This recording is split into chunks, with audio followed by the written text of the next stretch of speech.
The steady beep of hospital monitors had become the soundtrack to my life over the past week. I sat beside my father's bed, watching his chest rise and fall with each labored breath, wondering if each one would be his last. My name is Claire Bennett, and at 35, I was about to inherit a legacy I never wanted. "Where's your brother?" Dad asked, his voice barely a whisper. His once commanding presence was diminished by illness, but his eyes remained sharp as ever. "Thomas is in a board meeting," I replied, trying to keep the bitterness from my voice. "Running your empire, as usual." Dad's laugh turned into a cough. "Always subdedicated to the business, your brother. Just like I taught him to be." I reached for the water glass, helping him take a sip. Thomas had been groomed since childhood to take over Bennett Industries, while I'd been left to forge my own path. He got business school and mentor meetings. I got freedom and a trust fund. It hadn't seemed unfair at the time. I'd never wanted to be part of the corporate world. I'd built my own life, running a successful art gallery in San Francisco, far from the family drama in Chicago. But now, watching my father fade away, everything was changing. "Claire," he said, gripping my hand with surprising strength, "I need to tell you something important. About the company." "Dad, you don't have to." "Listen to me," he insisted. "I'm leaving everything to you. The company, the majority shares, all of it." I stared at him, certain I'd misheard. "What?" "But Thomas, he's been running Bennett Industries for 15 years. He's CEO. You can't just." "Can't I?" A ghost of his old seal crept into his voice. "It's still my company, Claire, my decision."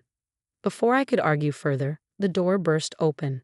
Thomas stood there, his expensive suit as immaculate as ever, but his face was flushed with anger. "What is this?" he demanded, waving his phone.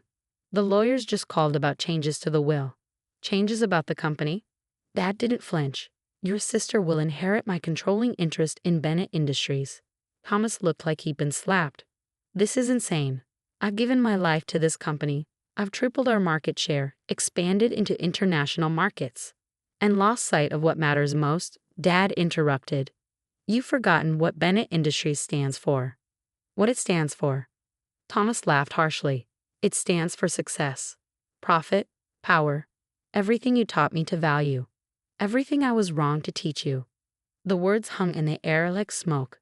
I watched my brother's face cycle through emotions: shock, hurt, rage. "Claire doesn't even want the company," he spat. "She ran away to play with her paintings and sculptures. She knows nothing about business."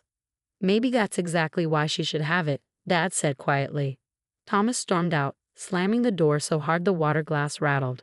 I turned back to my father, questions burning in my throat. "Dad, why are you doing this?" "Thomas is right. I don't know the first thing about running a corporation." He smiled faintly. "You know more than you think, and you know something Thomas forgot long ago: the difference between price and value." That night, after Dad had fallen asleep, I found Thomas in a hospital waiting room. He sat with his head in his hands, his perfect composure cracked. "You can't want this," he said without looking up. "The responsibility, the pressure, it's not your world." "No, it's not," I agreed, sitting beside him. "But clearly Dad has his reasons." Thomas lifted his head, and I was startled to see tears in his eyes. "I've done everything he ever asked of me. Everything. And now he's asking something of me," I finished softly. "He's punishing me," Thomas said, his voice hardening. "For something. But what?" I didn't have an answer, but as I left the hospital that night, I couldn't shake the feeling that there was more to Dad's decision than either of us understood. The next 3 days passed in a blur of hospital visits and tense silences. Thomas threw himself into work, barely acknowledging me when our paths crossed. I spent hours by Dad's bedside, listening to his breathing grow weaker, watching him drift in and out of consciousness. On the 4th day, he took a turn for the worse. The doctor said it was only a matter of hours.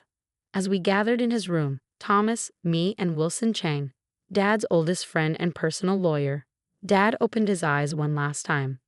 "The will," he whispered. "Wilson knows. Trust him." Those were his last words. After the machines were silent and the doctors had gone, Wilson pulled us aside. "The reading of the will is scheduled for tomorrow morning," he said. "But there's something you both need to know.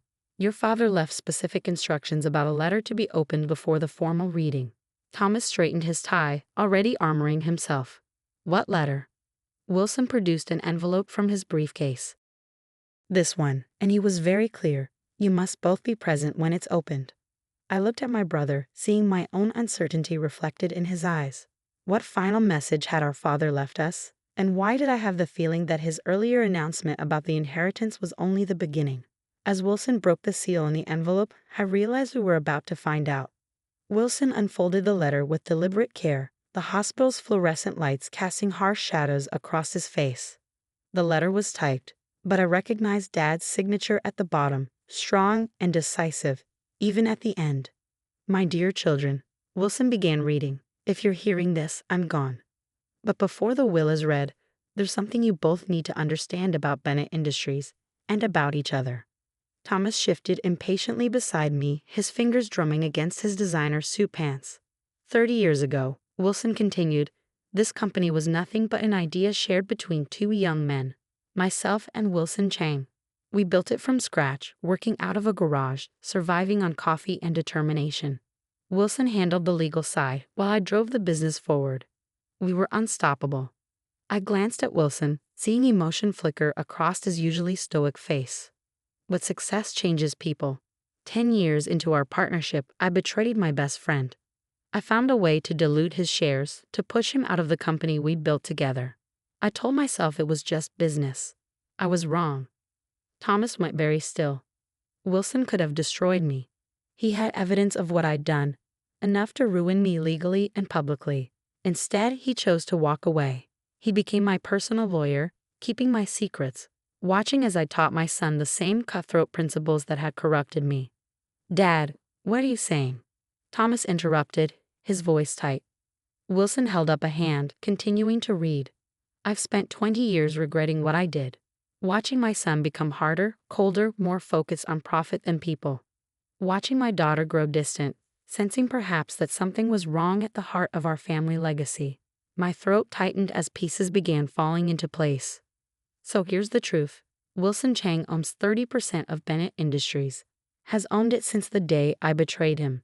He kept the shares in a blind trust, waiting for this moment. This is the first test. Test?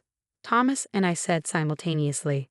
Claire, Wilson Reed, you will inherit my controlling interest in the company, as I told you. But there's a condition. For 1 year, you must work directly under your brother, learning every aspect of the business. No shortcuts, no delegation. And Thomas, my brother's jaw clenched. You will teach her everything you know.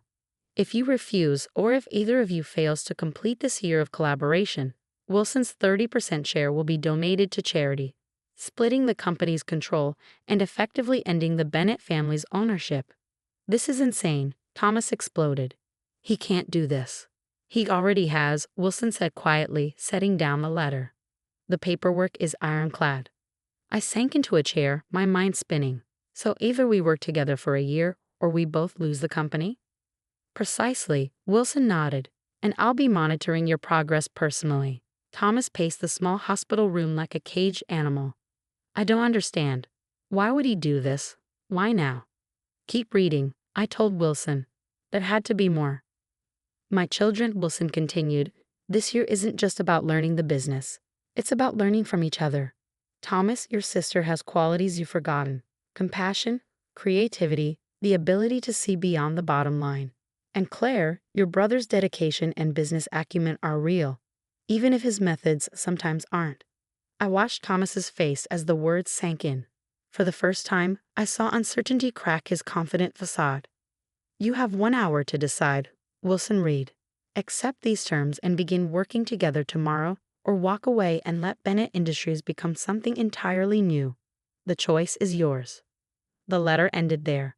Wilson folded it carefully, tucking it back into his briefcase while Thomas and I absorbed the magnitude of our father's final manipulation.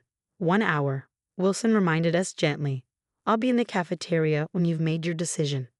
As he left, Thomas and I faced each other across the room that still echoed with the memory of our father's last breath. 15 years of distance, competition, and misunderstanding stretched between us like a chasm. Well, I said finally, what are we going to do? Thomas's answer would change everything, for both of us. Thomas loosened his tie, something I hadn't seen him do since we were teenagers. "We need to talk," he said, gesturing to the chairs. "Really talk." For a long moment, we sat in silence, the hospital's distant sounds filtering through the closed door. Finally, Thomas spoke. "Do you hate me, Claire?" The question caught me off guard. "No," I answered honestly. "I just don't love you anymore." "Maybe I never did." He nodded slowly. "Dad was right about one thing. I've forgotten a lot, including how to be a brother. And I've forgotten how to be part of this family," I admitted. "Running away to San Francisco was easier than trying to find my place here." Thomas leaned forward, his usual corporate mask slipping. "Your gallery, it's successful, isn't it?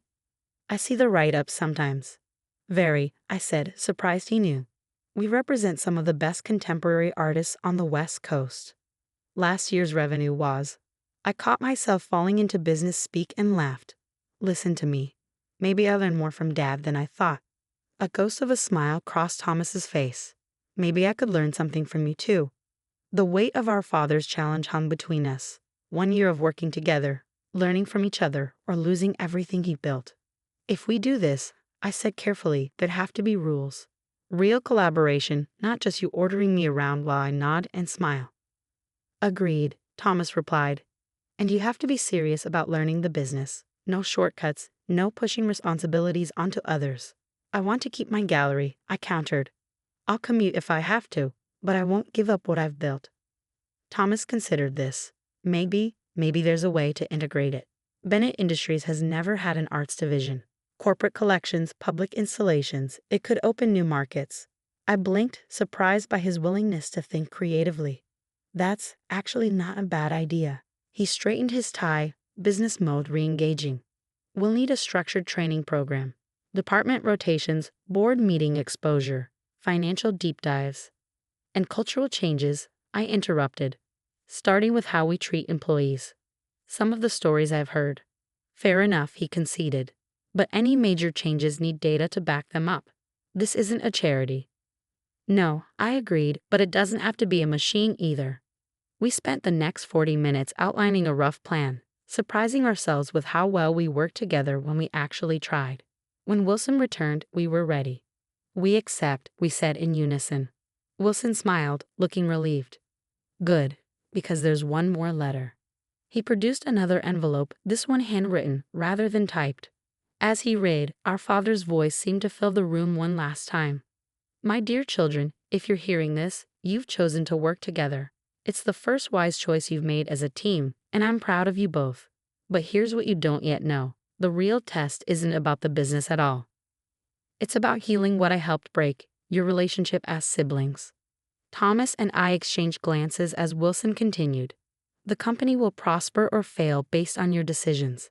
But your choice to collaborate, to learn from each other, to become family again, that's the real inheritance I hope to leave you. Wilson will guide you, but the journey is yours. Make it count." Over the next year, Thomas and I kept our word. It wasn't easy. We fought, we disagreed, we stormed out of meetings. But we also learned from each other in ways neither of us expected. I discovered that Thomas's drive for excellence, though sometimes harsh, had pushed the company to achievements I'd never thought possible. He discovered that my artistic perspective opened doors to innovations and opportunities he'd overlooked. The company changed too. We launched the Bennett Arts Initiative, turning corporate spaces into galleries for emerging artists. Employee satisfaction rose as we implemented more balanced policies. Profits actually increased as our reputation for ethical business practices grew. 1 year to the day after our father's death, Wilson called us to his office, the same one where he'd worked for 20 years, keeping our father's secrets while waiting for this moment. "Congratulations," he said simply. "You passed." "The company?" Thomas asked. "Is yours." "Both of yours," Wilson replied. "My shares will remain in trust, but under joint control. You've proven you can work together. Now prove you can keep the legacy alive." As we left his office, Thomas turned to me. "Dinner? There's this new fusion place downtown." "Actually," I smiled, "I know a better spot. That little Italian restaurant where we used to go with Dad, remember? Before board meetings and profit margins took over." Thomas's face softened. "Gino's. It's still open." "Some things," I said, "are worth preserving." That night, over pasta and wine in a restaurant unchanged by time, we talked about the future, not just of Bennett Industries, but of the Bennett family, about healing old wounds and building something new from the lessons our father have finally taught us. Sometimes the greatest inheritance isn't what's written in a will. Sometimes it's the chance to rewrite your own story, to rebuild what was broken, to remember that family is the most valuable asset of all. Dad understood that, in the end. And finally, so did we.